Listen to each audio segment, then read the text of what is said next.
दोस्तों, इस वीडियो को अंत तक ध्यान से देखिएगा क्योंकि इस धरती पर पर्यटन के नजरिए से देखा जाए तो दुनिया भर में अनगिनत जगहें हैं जिन्हें देखने के बाद आपको पता करना बहुत मुश्किल हो जाएगा कि इनमें से बेस्ट जगह कौन सी है। हम कंफ्यूज हो भी क्यों ना, आखिर हर जगह की अपनी खूबी होती है। दोस्तों, अगर बात की जाए होटल, लग्जरी शॉपिंग या फिर दुनिया के 8वें अजूबे के बारे में तो याद आता है सिर्फ दुबई। राइट दोस्तों, इसे 21वीं सदी का अजूबा कहना गलत नहीं होगा। यहाँ पर हर एक चीज दुनिया भर में फेमस है, चाहे वो बिल्डिंग हो, होटल हो, शॉपिंग कॉम्प्लेक्स हो या फिर रिजॉर्ट हो।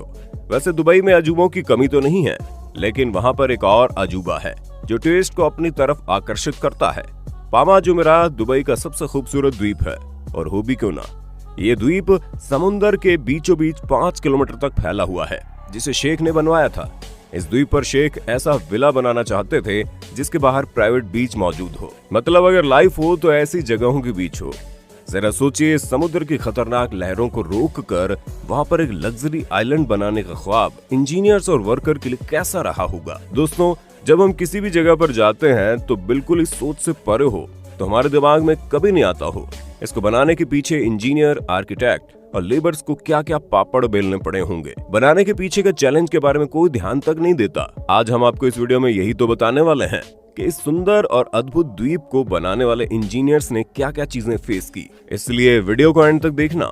साथ में अगर वीडियो पसंद आए तो वीडियो को लाइक और शेयर भी कर देना। दोस्तों, बात करते हैं सबसे पहले चैलेंज की। काम करते करते इंजीनियर्स को लगभग 6 महीने का वक्त गुजर चुका था। इंजीनियर्स ने अब तक 4 किलोमीटर लंबा ब्रेक वाटर बना दिया था, लेकिन अभी भी इंजीनियर्स को ये ब्रेक वाटर लगभग 7 किलोमीटर लंबा बनाना था। बता दे दोस्तों, दुबई के क्राउन प्रिंस शेख ने इंजीनियर्स को आइलैंड को बनाने की डेडलाइन सिर्फ और सिर्फ 1.5 साल की दी थी, पर इंजीनियर्स के पास बचे थे मात्र 21 महीने, जिसमें उन्हें ब्रेक वाटर के साथ साथ उसके अंदर पाम शेप्ड का आइलैंड भी कंप्लीट करना था। अब आपको लग रहा होगा कि इसमें इंजीनियर्स के लिए आखिर चैलेंज क्या था। तो दोस्तों, इनके लिए चैलेंज था, अगर ये इंजीनियर्स ब्रेक वाटर कंप्लीट करने के बाद अंदर के आइलैंड बनाने का काम शुरू करते, फिर शेख द्वारा दी गई डेडलाइन काफी पीछे छूट जाती, और अगर पहले अंदर का पाम शेप्ड आइलैंड बनाते तो फिर समुद्र की लहरें इन आइलैंड को बर्बाद नहीं तबाह कर देती। अब इंजीनियर्स के लिए ये सिचुएशन आगे दरिया पीछे खाई जैसी हो गई। ऐसे में इंजीनियर्स ने अपना प्लान चेंज करने की सोची। इंजीनियर्स ने इस सिचुएशन से निपटने के लिए फैसला किया कि वे दोनों का कंस्ट्रक्शन एक साथ करेंगे। उनके दिमाग में था जैसे जैसे वाटर ब्रेक बनते जाएगा वैसे वैसे अंदर का पाम आइलैंड भी बनता जाएगा।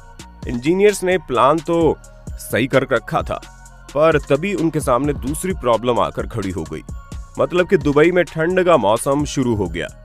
प्रॉब्लम थी कि हर साल इन ठंडियों में अरेबियन गल्फ तेज हवा के निशानों पर रहता, जिनको शमाल स्टॉर्म के नाम से जानते हैं। अब इन तेज हवाओं की वजह से समुद्र एक विकराल रूप लिए रहता है, इतना ज्यादा विकराल कि उस वक्त समुद्र में ट्रैवल करना अपनी जान को जोखिम में डालने जैसा होता है। साफ सी बात है दोस्तों, द्वीप के कंस्ट्रक्शन के लिए समुद्र का शांत रहना बहुत जरूरी था।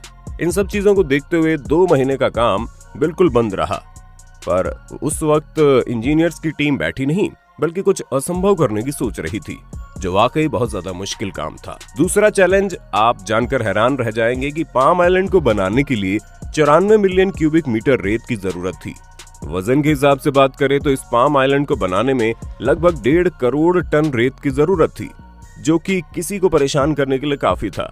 दोस्तों, अब इंजीनियर्स के लिए चैलेंज ये नहीं था कि इतने सारे रेत को लाया कैसे जाएगा, बल्कि चैलेंज ये था कि इतना सारा रेत आएगा कहां से। आपको लग रहा होगा ये बहुत आसान है, दुबई में खुद बहुत सारे रेगिस्तान है जहां से रेत ली जा सकती है, इसमें टेंशन क्या है।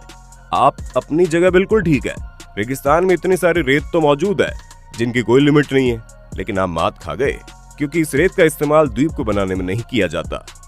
क्योंकि रेगिस्तान का रेत दोस्तों काफी ज्यादा बारीक होता है, और अगर उसे पानी में डाल दिया जाए तो वो पानी में मिक्स हो जाएगा।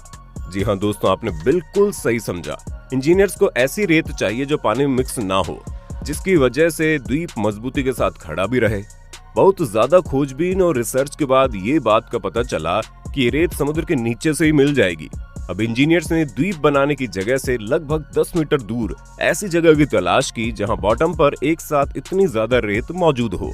दोस्तों, अब मिट्टी निकालना भी इंजीनियर्स के लिए किसी चुनौती से कम नहीं था, इसलिए इंजीनियर्स ने समुद्र के बॉटम से रेत को निकालने के लिए ड्रेजर का यूज किया।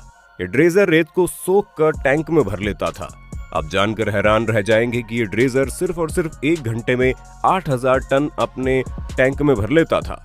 इसके बाद कंस्ट्रक्शन साइट पर जाकर इस टैंक से रेत को स्प्रे कर देता था। आपकी जानकारी के लिए बता दें कि इस पूरे प्रोसेस को रेन बोइंग कहा जाता है। ड्रेजर को रेत निकालने में और फिर रेत को कंस्ट्रक्शन साइट पर जाकर स्प्रे करने में लगभग 4 घंटे का वक्त लगता था। इस प्रोसेस में एक बार में करीब 8000 टन रेत ट्रांसफर की जाती थी। अब आप सोचिए, अगर ये ड्रेजर सिर्फ दिन के वक्त 12 घंटे काम करता है तो पूरे 1.5 करोड़ टन रेत लाने में 2 साल का वक्त आराम से लग जाएगा। पर प्रॉब्लम तो यही थी कि इंजीनियर्स के पास इतना वक्त था ही नहीं। इसलिए इंजीनियर्स ने फैसला किया कि एक साथ बहुत सारे ड्रेजर का यूज किया जाएगा ताकि ये द्वीप दी गई डेडलाइन पर बनकर तैयार हो जाए।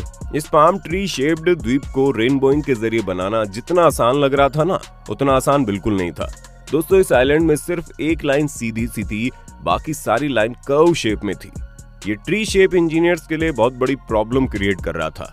ये ड्रेजर समुद्र में रेत तो स्प्रे कर रहा था और धीरे धीरे आइलैंड का कुछ हिस्सा रेत के ऊपर भी आ चुका था, लेकिन इंजीनियर्स के लिए जानना जरूरी था कि जो शेप वो चाहते हैं वो शेप बन भी रहा है या नहीं।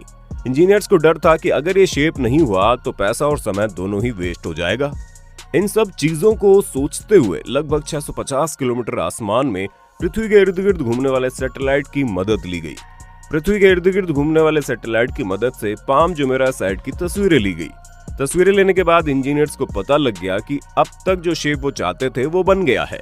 इस बात का पता जब शेख को चला तो वो बड़े खुश हुए, पर इनके साथ प्रॉब्लम का इजाफा भी हुआ, क्योंकि समंदर में इस द्वीप का कोई आउटलाइन तो बना नहीं था और ना ही बनाया जा सकता था।